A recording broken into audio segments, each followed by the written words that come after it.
BBA, BCA, BCom computer కోర్సులో 100% placement లభించే ఏకైక డిగ్రీ కాలేజ్ కూకట్పల్లిలోని i3 డిగ్రీ కాలేజ్ 8367215215. నమస్తే రమగారు. నమస్తే జియో. రమగారు, మనము ఏదో ఒక ప్రొఫెషన్లో సెటిల్ అవ్వాలనుకుంటాం, కానీ ఫర్ ఎగ్జాంపుల్ దాంట్లో చేయలేకపోతాం, దాటేసి మనం పక్కకి వేరే దాంట్లోకి వెళ్ళిపోతాం. కానీ అందులో సెటిల్ అయిన వాళ్ళని చూస్తే అర్రే నా వల్ల కాలేకపోయిందే, నేను దీంట్లోకి వెళ్తే చాలా బాగుండేది అని చాలా బాధ అనిపిస్తుంది. ఒక 2-3 రోజులు అదే లాగుతూ ఉంటుంది. నేను తప్పు చేశానా, ఇటువైపు ఎందుకు వెళ్ళాను, నేను కరెక్ట్గా సక్సెస్ కాలేకపోయానా, 100 ఆలోచనలు. అదేదో ఉద్యోగమో సద్యోగమో ఇంతవరకు అయితే పర్వాలా, జీవితంలో కూడా రమగారు, అది కూడా మ్యారిటల్ లైఫ్లో ఏదో అనుకోకుండా చేసుకోవాల్సింది ఆగిపోయి వేరే చోటకి ఇంకొక చోటకి వెళ్ళాల్సి వచ్చినప్పుడు, వాళ్ళు ఎవరైనా తారసపడినప్పుడు ఆ బాధ అసలు వర్ణనాతీతం. కానీ అది ఎంతవరకు ఉండొచ్చు, దాన్ని ఎంతవరకు మనసుకు తీసుకోవాలి? ఇప్పుడు చూస్తున్నాం, ఎన్ని ఇష్యూస్ చూస్తున్నాం రమగారు. పాత స్నేహాలు రివైవ్ అయ్యి కొంపలు ముంచేసుకుంటారు. అది ఎంతవరకు తీసుకోవాలి? అది మనం కావాలని అంటే ఆ స్నేహాన్ని మళ్ళీ మనం వెళ్ళి కలుపుకోవాలని చూడం, బట్ ఆటోమేటిక్గా వాళ్ళు మనకు తారసపడినప్పుడు సమస్య మళ్ళీ రిపీట్ అవుతూ ఉంటుంది కదా. ఎంతవరకు తీసుకోవాలి? మనమే చేయ. నువ్వు ఉన్నావు, CA చదివించాలనుకున్నారు నేను. డిగ్రీ తర్వాత నువ్వేదో మీడియాలోకి వచ్చావు, ఇప్పుడు చాలా మంచి సెటిల్డ్ దీంట్లో మంచి గుర్తింపు పొందిన దశలో ఉన్నావు. CA చేసిన నీ క్లాస్మేట్ ఎదురు పెడితే నీకు సహజంగా అనిపిస్తుంది, ఆ నాన్న కూడా నన్ను CA చేయించాలనుకున్నారు, చేయలేకపోయారు. ఇప్పుడు ఇక్కడ నువ్వు సెటిల్ కాలేదనుకో, ఇప్పుడు సెటిల్ అయిపోయావు కాబట్టి నీకు అట్లా అనిపిస్తుంది. నువ్వు కాదు, అసలు ఎవరు, a common women, common man ఎవరున్నా సరే, మనం ఇక్కడ స్థిమితంగా లేకపోతే, ఇక్కడ ప్రాబ్లం ఉంటే అయ్యో అది చేసి ఉండాల్సింది అని అనిపించడం లోక సహజం, పరమ సామాన్యమైంది, లోక సహజమైంది. నేను కూడా ఇదే చేస్తే బాగుండేది. ఏదో ఒక కోర్స్ చేయాలనుకున్నాం, అది వద్దన్నారు, అది ఫ్రెండ్స్ ఎవరో కాదన్నారు. మన ఫ్రెండ్ ఎవడో అందులోనే చేశాడు, ఆ వాడు బ్రహ్మాండంగా 5 లక్షల ప్యాకేజ్ తోటి ఉన్నాడు, వాడు నెలకు 5 లక్షలు 4 లక్షలు ఇప్పుడు అవేగా చెప్పుకుంటున్నారు. సంవత్సరానికి 30 లక్షలు 50 లక్షలు 70 లక్షలు కోటి మన వాడికి రాలేదు, మనకి రాలేదు. కడుపులో మెలిపెడుతుంది జయ. అవును, ఒకసారి అయ్యో అనుకుని వదిలేయాలి. కడుపులో కూడా మెలిపెట్టకుండా ఉండాలంటే మనం సన్యాసులం కావాలి. అది మనం కావు, మనుషులం, మామూలు సంసారులం కదా, మనకి ఇలాగే ఉంటుంది. కాకపోతే ఇలాగే ఉండటం సహజమేనని దాన్ని వెంబడిపడిపోయే పరిస్థితులు కొన్ని తారసపడుతూ ఉంటాయి. వీటిని కంట్రోల్ చేయాలి. ఇప్పుడు ఉద్యోగం, సద్యోగం, వ్యాపారం, మనం వదిలేసిన బిజినెస్ని పెట్టుకున్నవాడు, మనం మానేసిన జాబులో చేరినవాడు, మనం మానేసుకున్న ప్రొఫెషన్లో బాగా ముందుకెళ్ళినవాడు, వీళ్ళంతా తారసపడుతున్న స్మాల్ వరల్డ్ కదా, భూమి గుండ్రంగా ఉంది, తప్పకుండా ఎదురుపడతారు. ఓ క్షణం రిగ్రెట్, ఏమనాలి దాన్ని, ఒక పించింగ్ ఫీలు, చాలా సహజమైనవి, అసలు తప్పే కాదు అనిపించవచ్చు. మానవ సహజమైన భావాలు అవన్నీ. పెళ్ళిళ్ళ దగ్గరకు వద్దాం, నువ్వు అడిగిన ప్రశ్న. ఏవో 4 పెళ్లి సంబంధాలు, 2 పెళ్లి సంబంధాలు చూస్తారు, ఓ సంబంధం కుదురుతుంది, పెళ్ళైపోయింది. ఆ వదిలేసిన పెళ్లి సంబంధం పెళ్లి కొడుకు ఎక్కడో తారసపడతాడు, వాడు సూపర్ మ్యాన్గా ఉంటాడు, మనవాడు ఆర్డినరీ మ్యాన్గా ఉన్నాడు. ఆడాళ్ళకి కడుపులో మంటగా ఉండొచ్చు.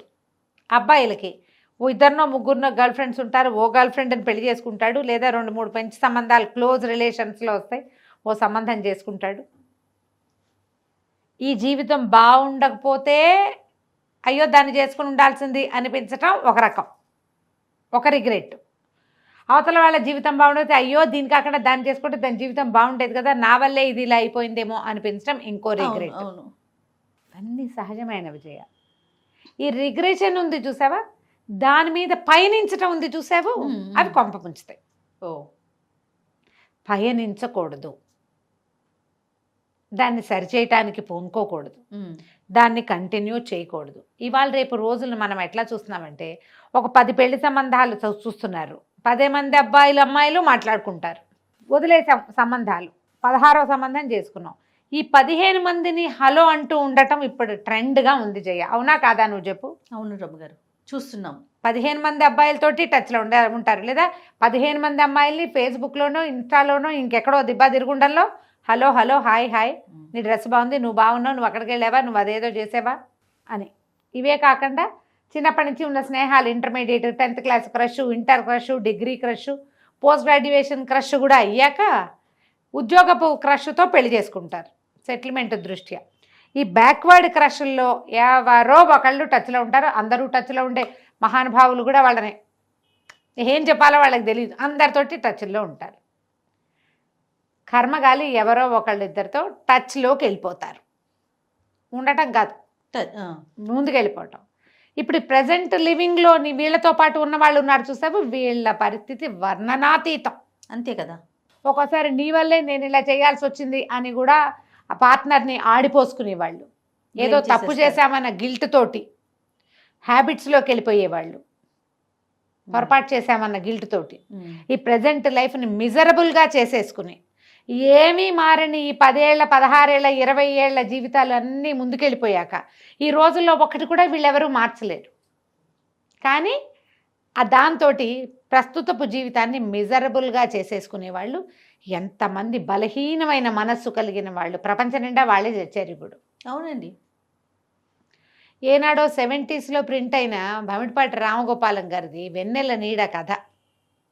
ఏనాటిదో 70s లేకపోతే లేట్ 70s అయి ఉండొచ్చు కూడా, ఏదేమైనా 80s అనుకోండి. ఈ కథ ఒకటి రాశారు ఆయన, వెన్నెల నీడ కథ. నా దగ్గర ఇట్లు తమ విధేయుడు అనే పేరుతోటి భమిడిపాటి రామగోపాలం గారి కథల పుస్తకం ఒకటి ఉంది. నేను ఎప్పుడో కొన్నాను, తోచకపోతే అందులోంచి నాకు 2-3 కథలు చాలా ఇష్టం. చదువుకుంటూ ఉంటాను. వంట వచ్చిన మగాడు చాలా ఇష్టం నాకు. ఆ ఒకే కథని నేను ఎన్నిసార్లు చదువుకుంటానో జయ. అవునా? అంత బాగుంటుందండి. బాగుంటుంది, నాకు ఇష్టం. రామగోపాలం గారు ఒకసారి మాకు కూడా వంట వచ్చిన మగాడు తర్వాత చెప్తా. ఇప్పుడు ఈ వెన్నెల నీడ చెప్దాం. ఓకే అండి. యాక్చువల్గా వారి పర్మిషన్ తీసుకోవాలి ఈ కథలు చెప్పడానికి. నేను కథలో సారాంశం మాత్రమే చెప్పబోతున్నాను. ఇలాంటి ఒక భావము మనుషుల మధ్య పొడచూపుతుంది. మనుషుల లోపల భావాలని పైకి చూపించగలిగే ప్రత్యేకమైన కథ కాబట్టి ఇది చెప్పాలనుకున్నా. ఓకే. ఈ పాయింట్ల మీద నేను చాలా కేసులు చూస్తున్నాం ఇట్లా. అదేలేండి.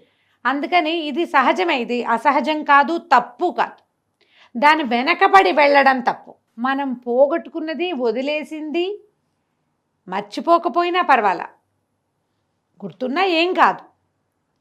కానీ గుర్తొచ్చిన దాని వెనకాల నడవటం ఉంది చూడు, అది తప్పు. అది చేయకూడదు. చాలా బాగా రాస్తారు. ఎవరికైనా దొరికితే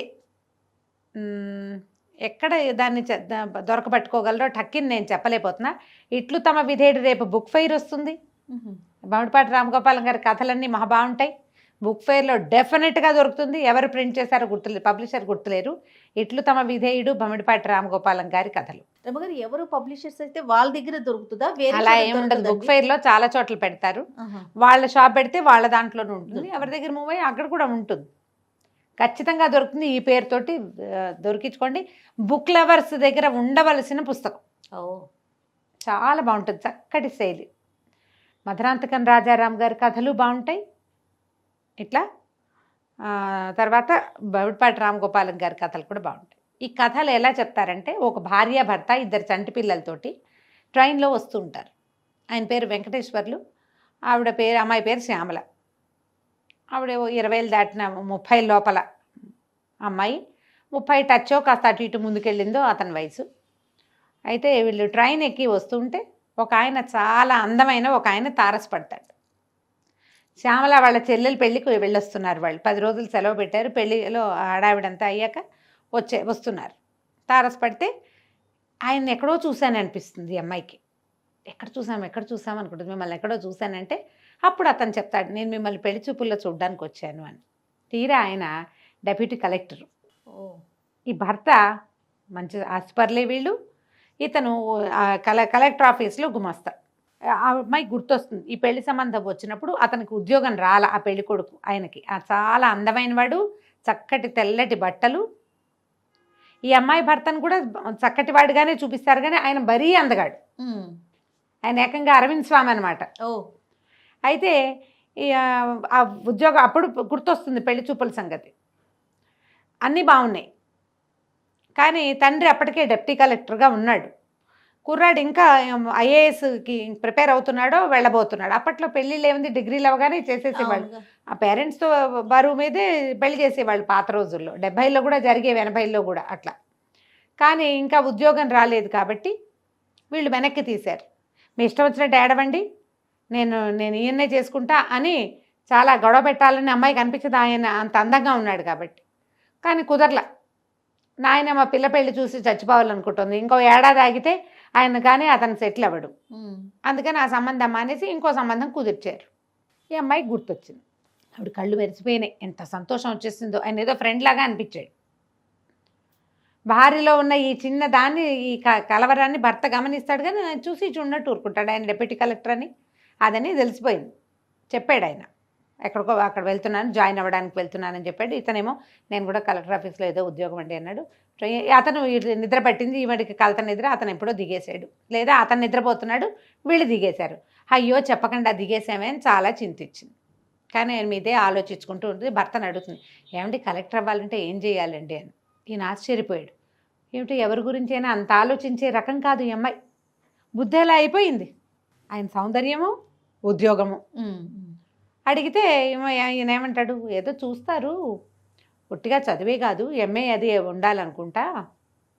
మరి అప్పుడంతా ఏంటంటే ఫ్యామిలీస్, మంచి ఫ్యామిలీలు కావాలి అలా అనుకునేం.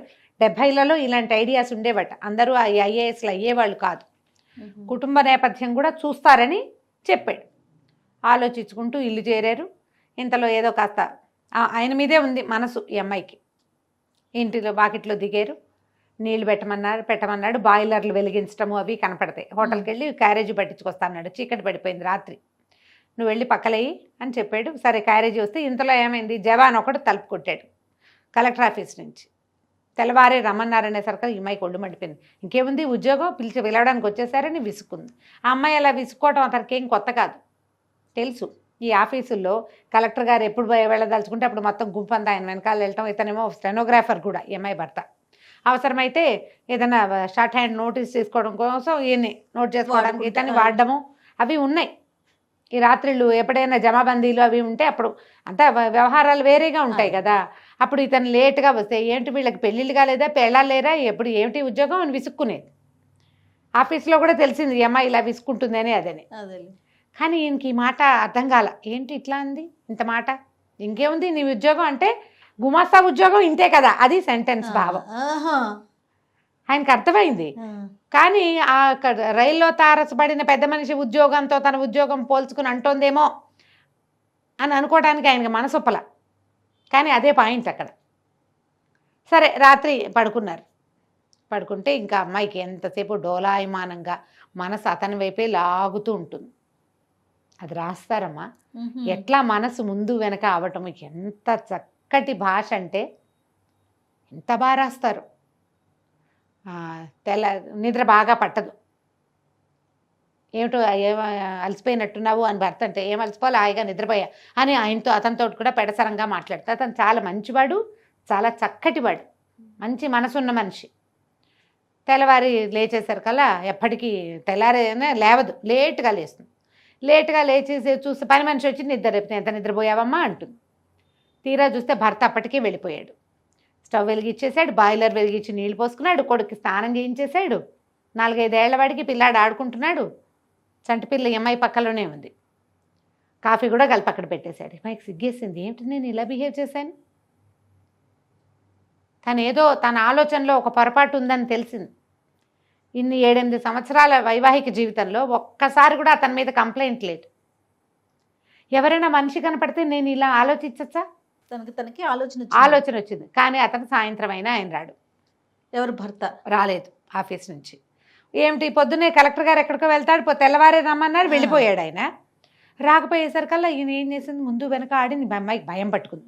నిన్న రాత్రి నేనేదో అతనితో అవజ్ఞగా మాట్లాడేశా, దురుసుగా ఏం మాట్లాడానో అతని మనసు పట్టుకుంది దాన్ని.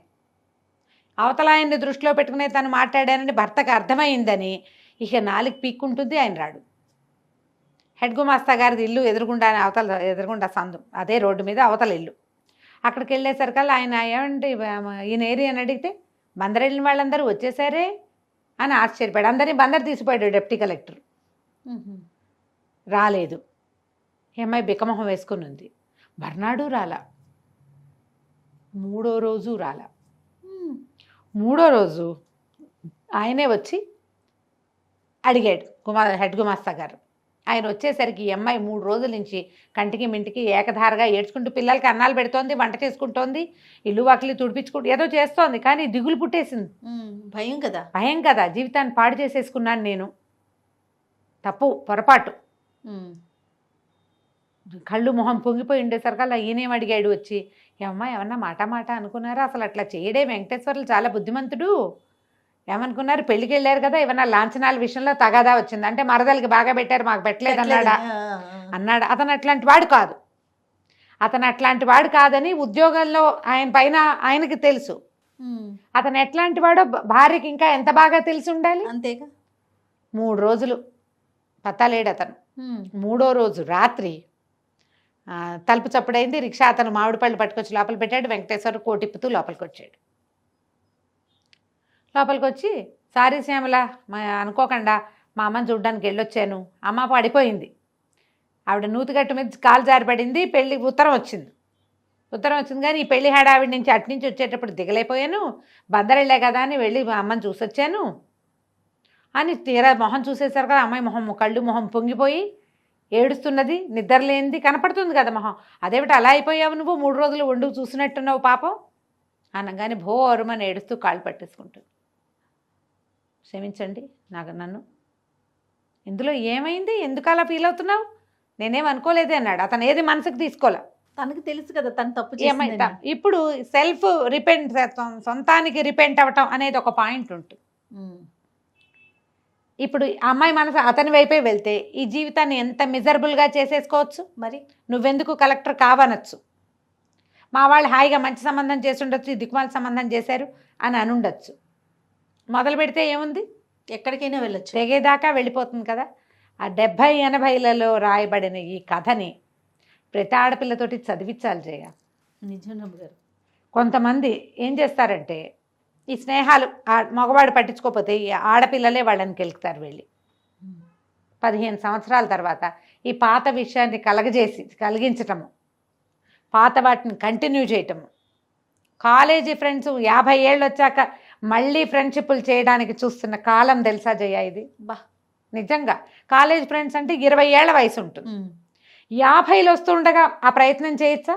ఫ్రెండ్గా మాట్లాడొచ్చు అంతవరకు, అంతేకాని ఫ్రెండ్షిప్ చేయాలని కోరుకోవటం ఎంత తప్పు. చాలా కదా. మన నువ్వు పైగా చెప్పేది పిల్లలు, మీరు పిల్లలకి చెప్పే వయసు, పిల్లలు ఏదైనా చేసే వయసు. అటు జీవితము పాడవుతుంది, ఇటు వీళ్ళ సంసార జీవితము పాడవుతుంది. మనసుకి కళ్ళాలు ఉండాలి, వెయ్యాలి కదరమ్మ గారు, ఉండాలి, వెయ్యాలి కూడా. మనం వదిలేసిన జీవితంలో ఆ తీపిని గుర్తు చేసుకోకూడదు. ఉంటున్న జీవితంలో స్వారస్యాన్ని వెతకాలి ఎప్పుడు కూడా. ఒకవేళ నిజంగా నీకు ఏదో స్వారస్యం లేదు, ఏం లేదు, నువ్వు అటు వెళ్దాం అనుకున్నావు, ఇప్పుడు 2 వేరు జీవితాల్లో స్వారస్యాలు లేకుండా ఉండవు. నీకు లేదు, వాళ్ళకు ఉంటుంది, పోయి వాళ్ళని కెలికితే వాళ్ళ పని, వాళ్ళ జీవితం నాశనం కాదు. అయితే వీళ్ళొచ్చి వీళ్ళని రెండో వాళ్ళని చెడగొట్టినా కదా. ఎక్కువ మంది జీవితాలు ఇన్వాల్వ్ అయ్యే సమయాల్లో ఈ పనులు చేయకూడదు. ఈ కథని వీలైతే చదవండి తప్పకుండా. నేను చాలా బ్రీఫ్గా చెప్పా.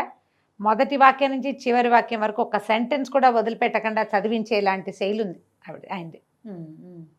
ఎక్సలెంట్గా ఉంటుంది. నేను ఇది చదివి 30 ఏళ్ళ పైన ఉంటుంది జయ. అప్పుడప్పుడు పుస్తకం అప్పుడు చదివింది తిప్పుతూనే ఉంటాను నేను దొరికినప్పుడల్లా. అవకాశం ఉన్న వాళ్ళు ఇట్లు తమ విధేయుడు కొనుక్కోండి ఈ సంవత్సరం. ఖచ్చితంగా ఎవరెవరి దగ్గర ఉందో వాళ్ళంతా చదువుతూనే ఉంటుంటారు. చాలా బాగుంది. చూడండి, ఈ జనరేషన్కి కనెక్ట్ అవుతుంది మనకి కదండి. అవును, ఇది వరకు రేర్గా జరిగేవి ఇప్పుడు ఫ్రీక్వెంట్గా జరుగుతున్నాయి. ఈ Facebook groups, school groups, college groups, family గ్రూప్స్లో పాత స్నేహాలు రివైవ్ అయ్యి మళ్ళీ నీకు ఎప్పుడు చిన్నప్పుడు చేసిన వ్యవహారాలు 50 ఏళ్ళు వచ్చాక చేయగలిగేది ఏమి ఉండదు. అక్కర్లేని మాటలు మాట్లాడుకుంటూ ఉంటవే, అంతే కదా. ఎందుకు వచ్చిన వృధా ప్రయాస? మరి పాసింగ్ క్లౌడ్స్ ప్రతి జీవితంలోనూ ఉంటాయి. పాత వాళ్ళు ఒకసారి అలా వచ్చిపోతూ ఉంటారు, పోనివ్వాలి వాళ్ళని. అంతేగాని పట్టుకుని ఆపి ఏదైనా చేద్దామని అనుకుని ప్రజెంట్ జీవితాన్ని పాడు చేసుకోవద్దు. సూపర్. నమస్తే. నమస్తే.